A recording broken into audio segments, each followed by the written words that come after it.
There's a clear distinction between management and leadership. The two practices are often conflated, but they're really quite different. Sara Wachter-Boettcher helps design and content professionals understand the differences and become effective leaders. You need to do some serious self-assessment, and you'll probably need to take some risks, but the benefits of improving your leadership game can be enormous. At the very least, you'll grow as a person. At best, you can restore some humanity to a sometimes bleak digital work culture. Welcome to the Content Strategy Insights podcast, where accomplished content strategy experts share their wisdom with our friends in the content community. We talk with professionals who work across the span of content strategy, from small businesses to big enterprises, from content design to content marketing, from solo consultancies to huge agencies. Our mission is to democratize content strategy, to make its principles and practices accessible to everyone. And now, here's your host, Larry Swanson. Hi, everyone. Welcome to episode number 82 of the Content Strategy Insights podcast. I'm really happy to be welcoming back Sara Wachter-Boettcher. Sara was on the show, more than 2 years ago, way back in the early days. So I'm really happy to have you back. Sara, for those of you, the two of you who don't know who she is, I'll just quickly talk about. Sara's a real content strategy pioneer, a UX practitioner, and she's moved on now, and that's what we're going to talk about today into more leadership roles around content and design practice. She's really, I think, justifiably well known for the book she's done, Content Everywhere, Design for Real Life, and Technically Wrong. But anyhow, welcome to the show, Sara. Tell the folks a little bit more about what you're up to these days, and welcome. Yeah, sure. Thank you, Larry. It's great to be back. So I now run a practice called Active Voice, where we do leadership and learning programs for people in tech and design. So I do one-on-one coaching, I do a group program for courageous leaders, and I work with organizations to deliver training programs on topics around leadership issues that I see design content tech teams really needing. So how do we have braver conversations at work? How do we handle those kinds of difficult situations? How do we get unstuck when it feels like we can't move forward? And, how do we speak up and build influence within an organization? It's been a few months since I started doing that, and it has been so rewarding and interesting to step into that role. Nice. But it comes right out of your work in content and design, the need for this kind of thing. And that's what I wanted to talk about today, is because you've made a transition from sort of practice to leadership stuff. And I'm hoping to help, my intent with this podcast is to just democratize the field and get all the good stuff out there so other people can steal your great ideas and do better work. And so I'd love to talk a little bit about, first of all, just what is leadership? Like we kind of know it, but I think what kind of skills do you cultivate? How do you recognize it? Yeah. So the thing about leadership is I think it's often conflated with management. And I think management practices are really important. I've been a manager, and to be honest, I was totally unprepared for it when I was a manager and before I was consulting. And I think management skills absolutely need to be honed as well. I probably could have used a lot more training there. But I think leadership goes so much beyond management. Management is one place where you might be using your leadership skills. And so what I would say is that leadership really starts with self-knowledge, with understanding who you are, having some courage of conviction, being able to speak to why it is you're doing what you're doing, being able to kind of stand up for what you know is right and true, and kind of operating in that place of having some confidence.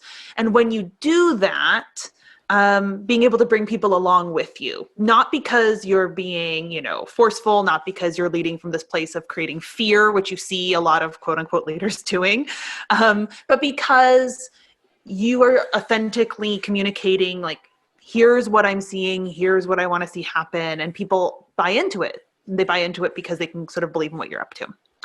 I really like the Brené Brown definition of leadership. She talks about taking responsibility for finding the potential in people and then having the courage to develop that potential. And I do think that is a component of leadership as well. If you're not thinking about the people that you hope to lead, and if you're not fundamentally concerned with how you can help them become more of who they are and better at what they do, then I don't think you can possibly be a very good leader. Right. I love the way you contextualize that, because I think a lot of people do conflate it with management. And then all that stuff you said, though, you don't have to be in management to do most of those things. You don't. Yeah. You don't. And in fact, I think that's one of the things I really want people to hear, because I started doing this work because I found that I was over and over again in kind of content strategy consulting projects, or when I would be doing like a speaking gig within an organization talking about bias and harm in technology. What I found was that people would kind of say like, yes, I love this. I want to be able to speak up about this, but I'm too scared. I feel nervous. I'm worried if it's too risky to make a stand for something, or I don't have a seat at the table. And what would happen is that people would kind of use all of these reasons, and the reasons themselves might all be fully valid and real and true, but they would use those reasons to basically sit back down and not do anything and kind of like keep their head down, stick to the status quo. And of course, if you look around the world right now, you look around the tech industry or design industry right now, like the status quo is not working very well. Like we do not need that. It's not going great. We need people who are willing to change things. And what I found was that was something people were craving, but often felt kind of shut down very quickly when they would try to do it. They didn't really have the tools to do it. And so what I wanted to be able to do was to say like, well, if I believe in organizations making better, more inclusive decisions around design and content, then more of these people need to feel empowered to kind of have more courage at work and to take some risks. And how can I do that? And so that's what actually led me here. And that seems like the really powerful thing that we all need. Something that's come up many times in this series of interviews is imposter syndrome. And just you just mentioned empowerment a few minutes ago. I think a lot of content strategists and designers as well, but more content people than design people, in my experience, feel that sense of not being empowered. How have you helped people? Because you've done a great job with yourself. You're rocking it. You're out there in front of us. But how can we follow? How can we can we follow you and become better leaders? What can we learn from what you're up to? Yeah, well, I guess I would say you can't be a better leader by trying to be like me. You can't be a better leader by trying to be like anyone, right? Like you can learn things from people who have found their voices or who are really good at bringing a team together, or a million other leadership skills. But I think fundamentally what you have to be able to do is figure out what kind of leader you are. And in fact, imposter syndrome comes up in like almost every conversation I think I've had in coaching. Imposter syndrome, or the inner critic, or sort of just like self-doubt getting in the way. And the reality is that comes up for everyone. Like that's human. And the only people who don't experience those feelings ever are like narcissists and sociopaths. And those are very rare. So the rest of us have to deal with those feelings. But what you also layer in there is, what are the societal messages that you're getting? And so this is where I would say it's also a gendered and racialized conversation. So the more you are part of underrepresented groups or undervalued groups in your field, the more likely you are to have received a bunch of messages about how you don't belong and you don't deserve, and et cetera. And I think that's a huge piece of it. And then I would say a smaller piece of it is more of that skills-based part, where people from, let's say, content strategy or content design or UX writing, they are often getting some of that too, that's coming from being undervalued in their organizations, their practices being deemed less important or non-essential, or, there's one UX writer to 17 designers, working on all these products. And those are so those external messages, those are real things that you're getting. So I think sometimes imposter syndrome gets talked about as like just this thing in your head that you manifest it all by yourself, where actually it's like, no, it's a result of a normal human thing combined with receiving lots of external messages about your value. Mm-hmm. And what we do about it is we have to so when we actually invest time in thinking about who we are, what we care about, what really matters to us, what we're great at, and we can draw upon specific examples of those things, like when we know that about ourselves, then it's not that those doubts go away. It's just that we're able to kind of like say like, yeah. Okay, I hear you, and then tamp them down. Mm-hmm. And so for leaders, I think that they're just better at being able to recognize like, yep, there's that voice again. Okay, I don't need that right now. let me refocus on what I know is important here. Yep. Now, a couple of kind of pragmatic things about your development as a leader occur to me out of that, what you just said. One, like, you're right. I mean, so many of us are concerned with equity and diversity, inclusion and justice, and we don't see that at work all the time. And so there's a lot of people who, so for any one individual, you might have some extra stuff that you have to deal with, but regardless of what your constraints are, like getting over them, like to what you were just saying, the very end of that part you were talking about, kind of like coaching yourself, talking to yourself about like, yep, that's great. You have imposter syndrome. Maybe you can set that aside and just do what needs to be led right now. Can people do that on their own, or do you recommend that people find a coach or their books or resources? How do you help people across that? Yeah, I mean, there's yes, getting a coach is great. Obviously, I started doing coaching because I found that it was really powerful and helpful for people. But I also think that there's a ton of the stuff you can do on your own, or you can do, there's lots of books on, I think Denise Jacobs' book about managing your inner critic or banishing your inner critic. Forgive me for the title, Problems, would be a wonderful place. If that's going to come for you a lot. I think it's Banish Your Inner Critic. She's wonderful. There's a lot of resources out there that can help you kind of like coach yourself through this. I think the biggest thing that I would say is that it's about developing a practice of not only kind of looking around at all of the external examples you can see and really allowing yourself to look inward. And for a lot of us, that is a hard practice, that kind of deep reflection work, because you kind of have to face a bunch of things, right? Like you got to face the stuff you've been avoiding, and that sucks. It just does. And yet when you do that, when you are willing to face the stuff you've been avoiding, when you're willing to kind of look at it and go like, well, where are those feelings coming from? Like what tends to trigger that response? What about these situations makes me feel so defensive or so kind of unsafe? Then you start getting at there's some deep stuff there. And it gives you something more concrete to kind of work through. I think one of the things that I know, a lot of this sounds like it's like deep internal work. And it's like, is that really what you do at work? And my sense is that I think one of our problems is that work culture and tech culture, they have really discouraged talking about feelings and sort of like being honest about the ways in which we are human. And it turns out like you can avoid talking about feelings, you can avoid being a human at work, but you still are, and you still have them. And the reluctance to make that a just sort of normalized part of our work is what actually holds us back in so many circumstances. And so it can feel a little uncomfortable to kind of like go there in a work scenario. And yet once you start doing that, so many things unlock that seemed sort of like impossible before. Mm-hmm. You're reminding me of, I don't know if you know who Frederick Taylor was. He was the kind of one of the founders of modern management practice and ergonomics and stuff as well. But anyhow, a lot of what you're saying is like so much of management practice is mired in 20th century industrial thinking. And a lot of that stuff you just said, I think can come out of that. I think about like Dan Pink's book, Drive, and what actually motivates people. I don't know if you've read that, but he talks about autonomy, mastery, and purpose are the things that drive, cognitive work people. And so I just wonder, and it kind of goes back to what we started off with, is this conflation of management and leadership. It seems like teasing them out and kind of being aware of like bad management practice and how it's impairing your ability to lead.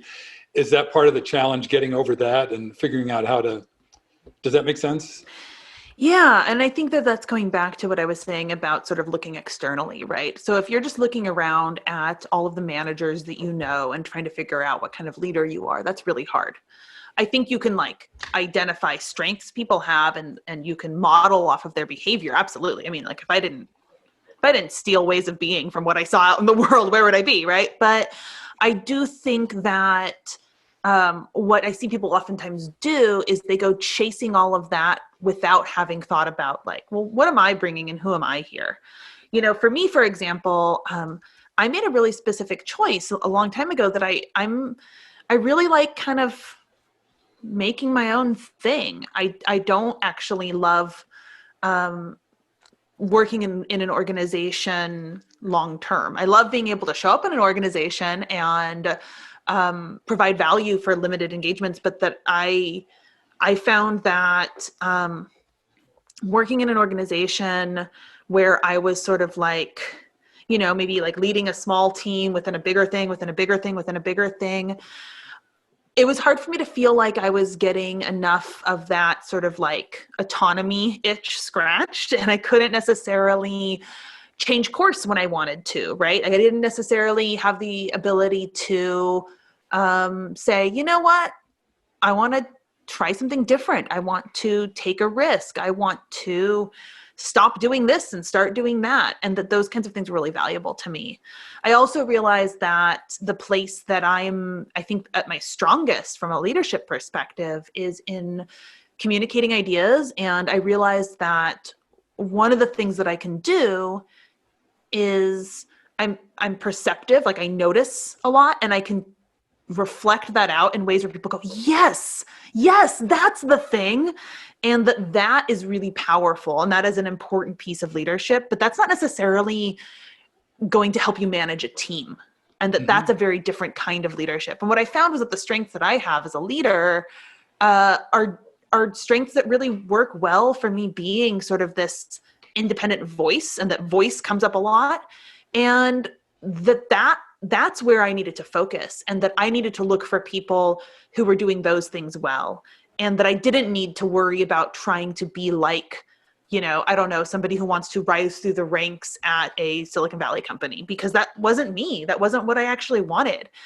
And I think if I hadn't thought enough about that, I would have ended up chasing a lot of things that would have been ultimately very unsatisfying and left me burnt out. Mm-hmm. Now I'm wondering, among your friends and maybe clients, you must have folks who are in that exact situation you just described, like working your way up in a big organization or in a more permanent role in a company. Stepping out of, back into your coaching hat and out of your personal experience, like, are there, because let me add to that. One of the things you said in your talk at Design and Content about how so often fear is the thing that prevents a lot of this growth and advancement, like fear of losing status or, whatever it is. Can you talk a little bit about that? Sure. Yeah. I mean, I work with a lot of people who are working in organizations, and I want to say also that I don't vilify that. And I do think that there's really valuable work that can be done from inside of an organization.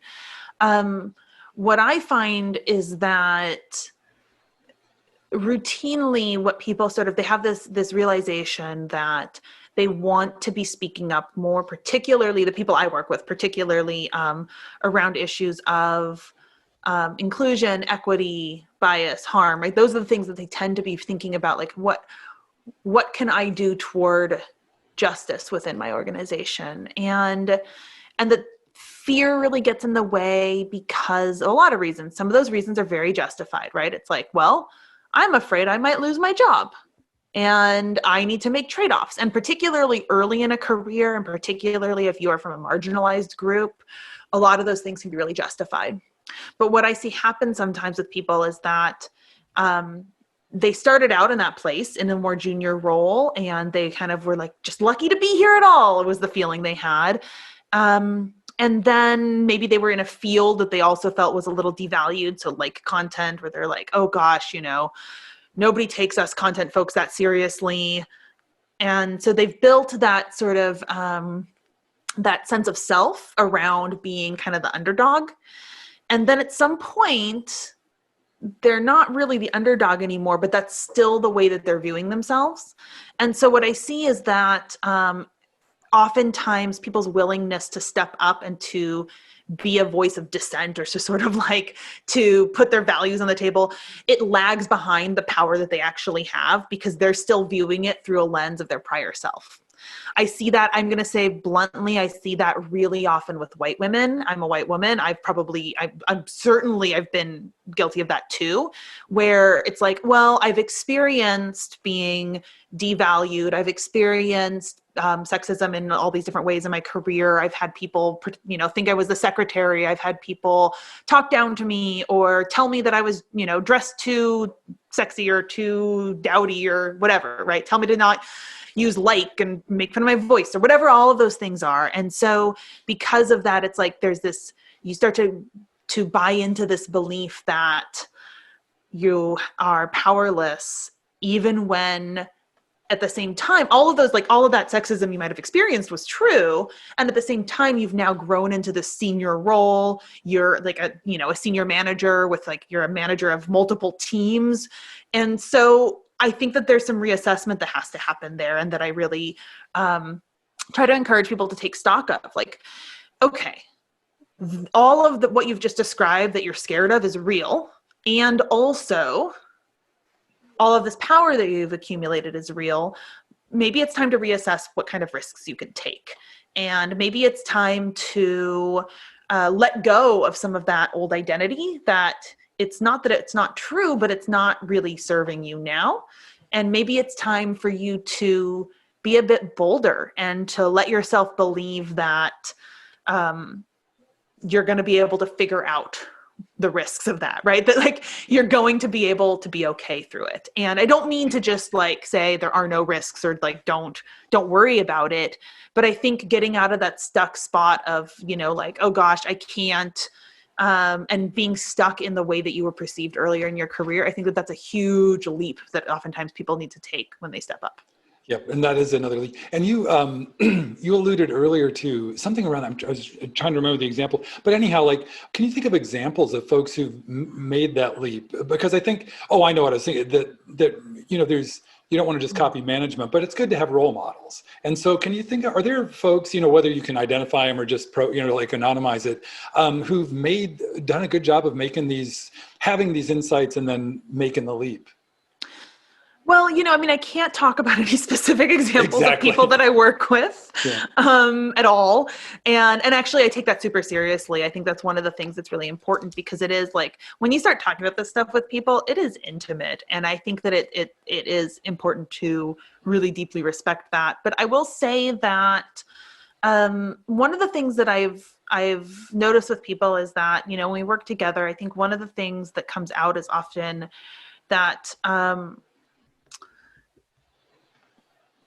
we get to a place where they can recognize the bolder choice and choose to take it.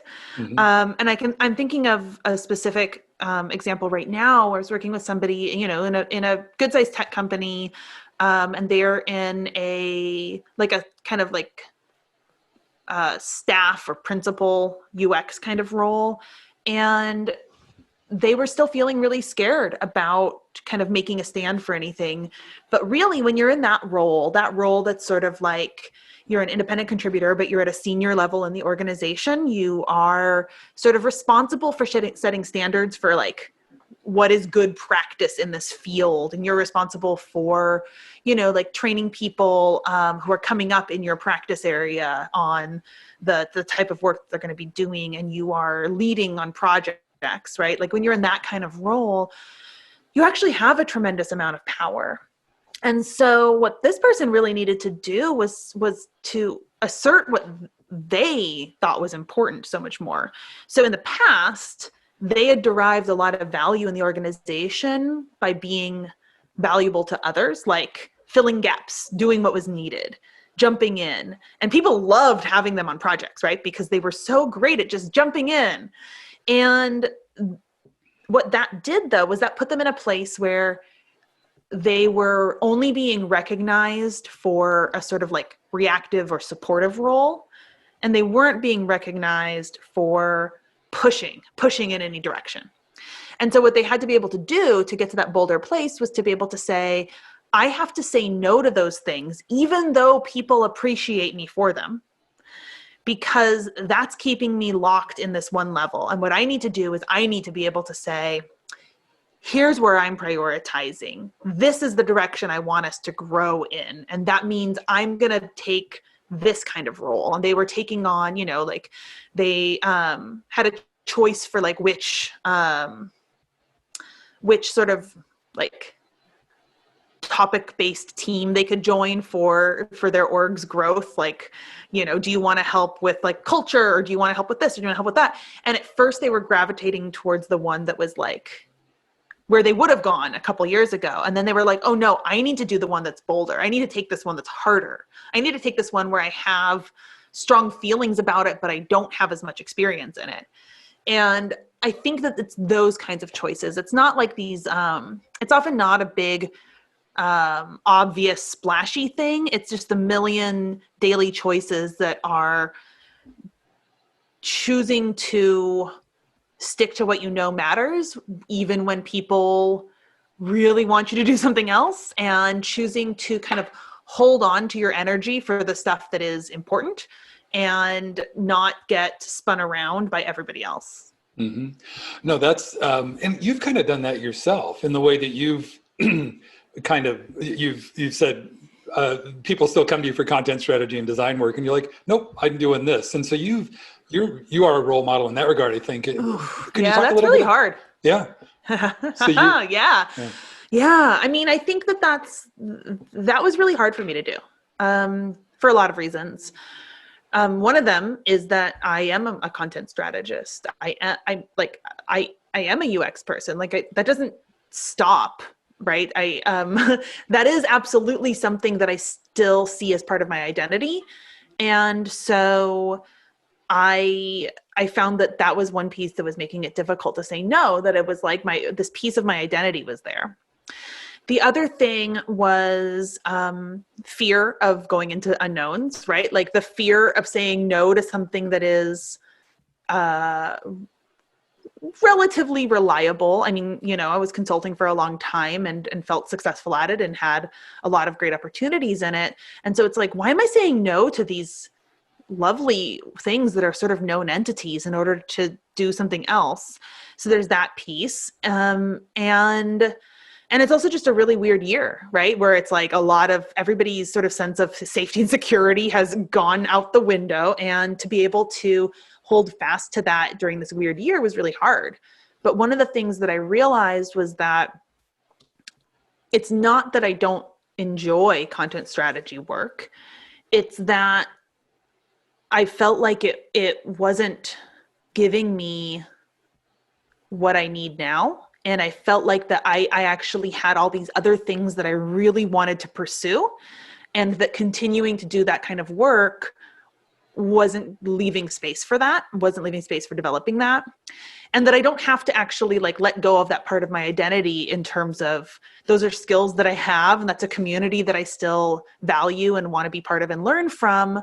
And also I don't have to do that work on a day-to-day basis for that to be true. And I think that that's going, to some of the binary thinking, right? Where it's like either or, are you this or are you that? And once I let go of the binary thinking and I was like, I still have that part of my identity and I still care about that. I care deeply about it. And I'm putting my energy over here right now. Then it became a lot easier to say no. And the reality is, of course, that by saying no, it really forces me to focus on the stuff that I want to be doing now. And the result is that new opportunities and ideas come out that I wouldn't have ever gotten to if I hadn't kind of forced myself to say no, right? Saying no to what you don't want anymore is usually a prerequisite to the new thing even emerging. It's really hard to see or to make space for until you've started saying some no's. That notion of clearing the deck, is that exactly the concept? Yeah. You got to make room for the new thing. Yeah. Hey, Sarah, I can't believe this. We're already coming up close to time. These conversations always go so quickly, but I always like to give you one last chance. Is there anything that's come up today that you want to elaborate on, or just anything else that's on your mind about content strategy, design, leadership? Yeah. Okay. I guess I would say, look, we're in the weirdest year I've lived in so far. And things keep getting weirder and sometimes worse. I hope they start to get better. But I would say, when you look around at everything that's happening right now, if you are feeling exhausted and you are feeling stuck and you're feeling burnt out and you are feeling like you're spiraling, all of that is normal. And I think that this is a really great time to cut yourself some slack. When I talk about leadership, when I talk about stepping up, when I talk about having a voice, I don't mean that you need to work even harder. What I actually mean is pause, take a deep look at yourself, How are you actually doing? What are you really feeling? And let yourself kind of like guide you where you need to go. I think that so much of leadership is actually like, are you willing to pause and listen to your gut? And for a lot of us, I think we could be really great leaders right now if we lead the way toward more rest, if we lead the way toward more reasonable expectations, and if we lead the way toward building teams that have more psychological safety and more honest conversations. And I think that all of those forms of leadership are incredibly valuable. So when I say leadership and when I say step up, don't think that I mean work even harder, because odds are good you're probably working hard enough. All of this, it goes back to the start with that conflation of leadership and management. And what you were just talking about, like management is so much about like, go, accomplish, do this, do that. Whereas leadership is about stepping out of that, getting back to the fundamental things that you're about and want to accomplish, and acknowledging that humanness that we all have. We're not just automatons doing things. We are human beings being places. So anyhow, I love the way you looped that back around, whether you meant to or not. So. Yeah. I mean, I think, so much of what we've been taught about work is around productivity, and productive toward what? I think that there's a lot of reckoning with that people are doing individually and somewhat collectively right now. And I think that can be hard. That can feel like some tension between your day-to-day work in a workplace, like working on a digital product for some company that's, and then you start getting into this place where it's like, well, does any of this even matter? And I think that reckoning can be challenging. But what I would say is that, if you find yourself in that place of wondering, does any of this even matter? And what is my space in this? Let yourself sit with that. It's easy to avoid it, to kind of turn away from it and go back to your little productivity tips. But ultimately, I think that will continue to lead us to a place that is very dissatisfying, and a place that is potentially really harmful for the world, right? Because I think that is what led us to where we are right now in the year 2020.